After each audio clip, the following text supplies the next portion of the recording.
Ito, re-repack naman ako ng ng dilis. Ito lang talaga yung trabaho ng sari-sari store. Re-repack ng mga tuyo.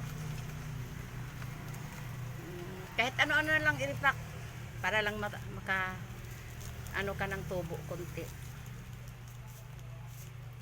Ang mamahal ng dilis, pagkain ng pobre. Ayan oh. Marami na akong na-repack. Ayan oh.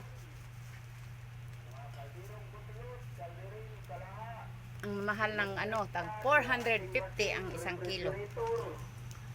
Ang dilis. Mabuti na lang, marami naman ang isang kilo. So, sa iba, tag 25 ilahang repack. Sa akin, 16 lang. Okay na yun.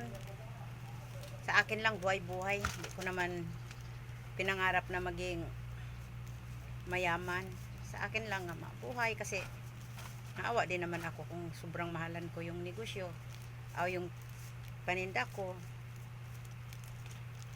Pero kahit papano, may makikita ka namang tubo. Ang una doon yung konsumo nyo. Kaysa hindi ka nagtitinda, binibili mo yung konsumo mo, isa pa yun sa problema.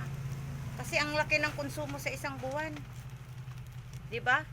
Sa mahal ng bilihin ngayon dito sa Pilipinas, grabe.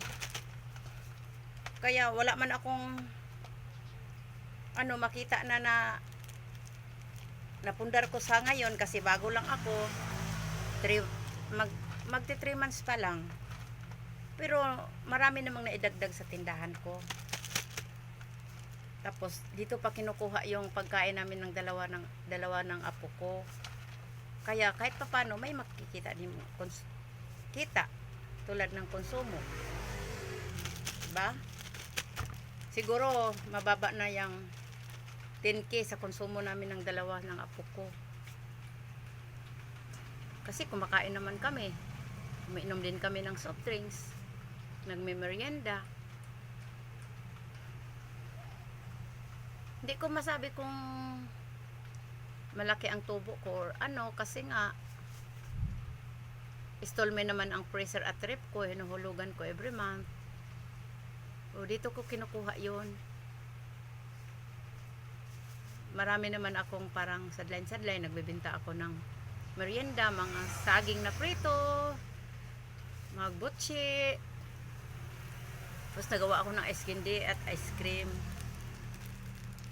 Okay naman ang bintahan. So parang sari-sari na yung ko.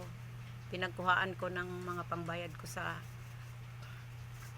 freezer at rep, electric, mga bill sa tubig, sa wifi.